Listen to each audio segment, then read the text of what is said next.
Should I start my own business? This is a huge question that many of you probably have, right?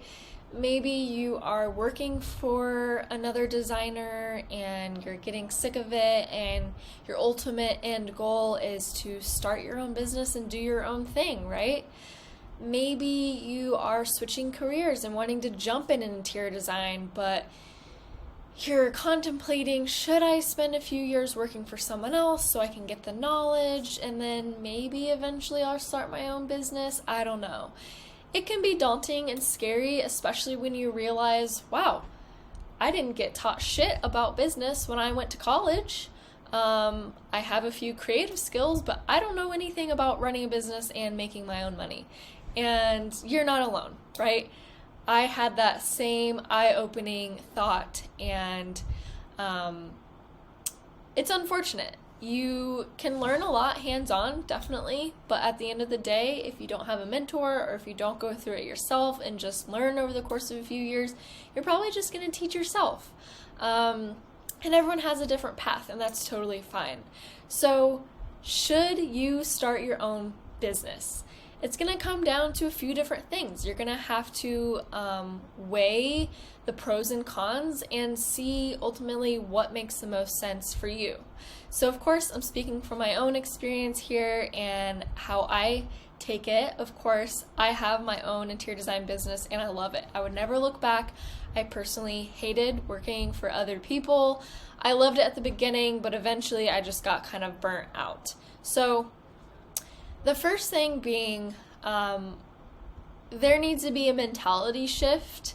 If you're thinking, well, I just really like being creative and I just want to design for fun.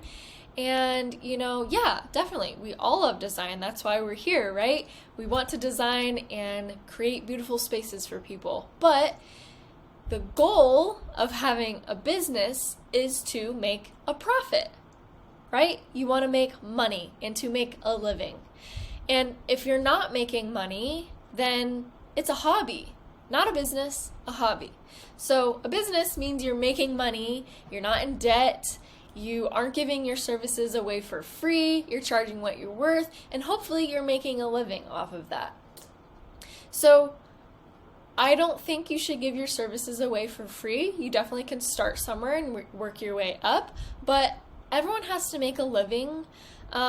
You have the talent, you have an eye for design, and you enjoy creating beautiful spaces for people. And a lot of people just want to be creative for fun, and I hear that. But working for someone else, you're benefiting and growing their dream, not yours. And it comes with pros and cons. So for me, the cons outweighed the pros. So number one being the freedom and the flexibility. So I really enjoy traveling, and I can do that because I have the flexibility to do so in my schedule. And I can take days off if I'm not feeling well, if I'm on my period and I just want to lay in bed and eat food. I can do that if I want to because I get to control my schedule. I know what's going on in my days. I can move things around and make it work for me because that's life, and I don't want to slay to 9 to 5 and work for someone else and be confined and restricted to this certain way of working. It's not a one-size-fits-all. So I can work from home. I love working from home. I don't have an office I need to go to. I don't want that. I like being at home so that I can play with my cats and work in my garden and lay out in the pool when I want for a little bit, or read a book, or just chill for a little bit and work. Like, it's a balance, work-life balance, and I have the freedom to do so. Just really enjoying life.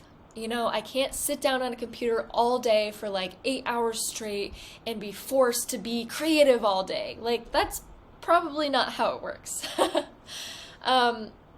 Another benefit is you are in control of how much money that you make. That's a huge one, right?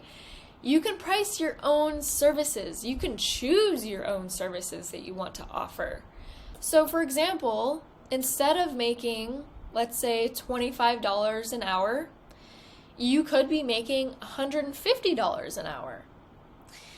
Another example, rather than making, let's say, $4,000 a month, you could make $4,000 per project at least, and that's just maybe your design fee. You could make $4,000 more in furniture markup.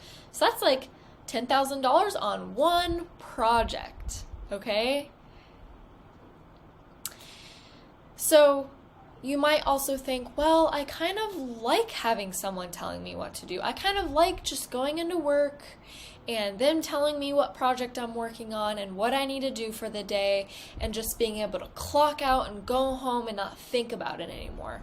I also had that mentality, and it was that way for a little bit until I started getting burnt out and was given tasks that I hated and given busy work, and go organize the materials library by color, and go run these errands for us, and please go to these networking events. And I hated all of that. That wasn't designing, that wasn't creating, that was doing little things here and there that slowly just kept on adding up. And eventually it just started pissing me off and draining me, and I just didn't like it anymore. It wasn't worth it. The amount of time I was designing versus the other things I was doing, I hated. And I had to do it because I was an employee, and that was what was expected of me, and I didn't really have a say in what that looked like because I was working for someone else. When you have your own business, you are your own boss.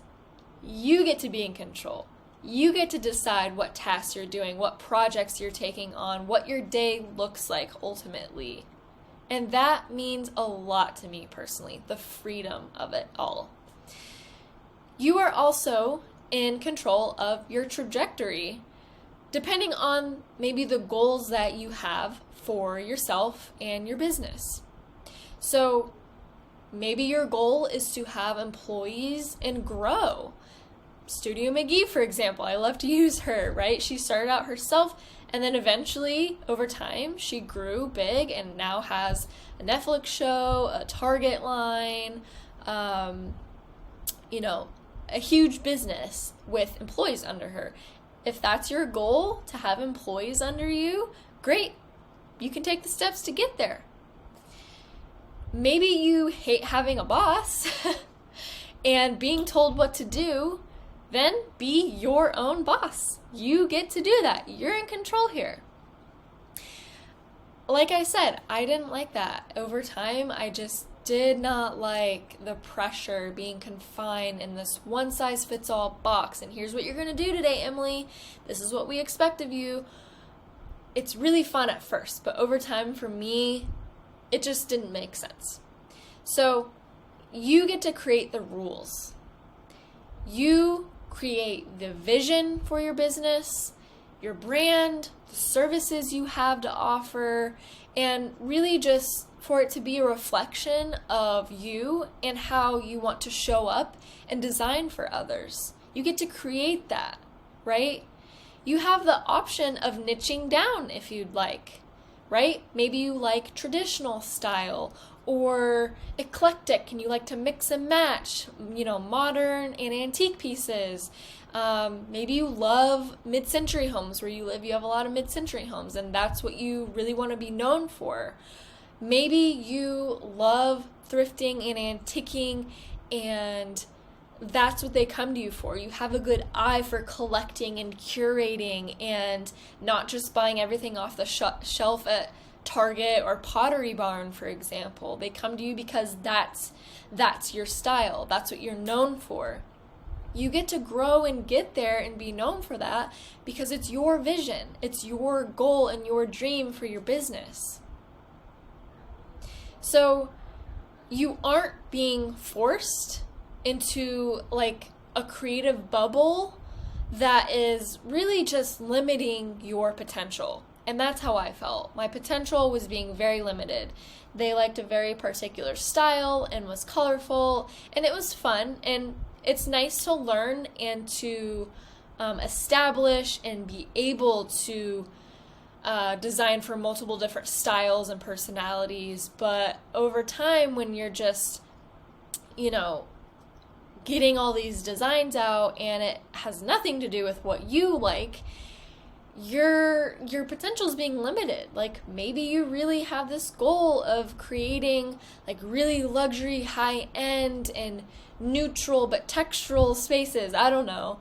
But working for someone else, you're creating like colorful and traditional, and it's just not like speaking your language. And so you want to be here, but you're here, and that's limiting you because you don't even have the opportunity to even get there. You don't even have the clients or the options to take on those projects because this is what's being given to you, not this. And so when you're being limited, you can't even be open to that realm and get that experience and, dabble in this style here and maybe a little bit over there and a little over there. And eventually you find, you know what? I really like, contemporary style. I've found because I had the opportunity and the options were abundant, I got to figure this out for myself. So it's really a difference of someone telling you what to do and you being your own boss and being able to create and paint that dream of a picture for yourself. So that's my outlook on it. Having a business can be incredibly rewarding. It's not as daunting or scary as you think it would be if you have the right steps in place and guidance.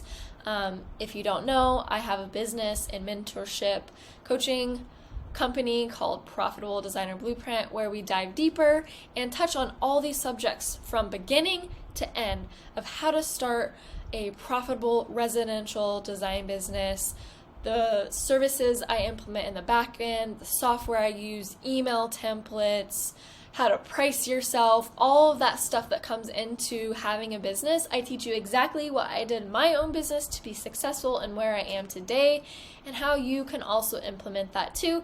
If maybe you just don't want to take years to get there, you just don't want to stumble and fail and instead follow a proven process. So if that's something you're looking for, I offer that. If not, no worries.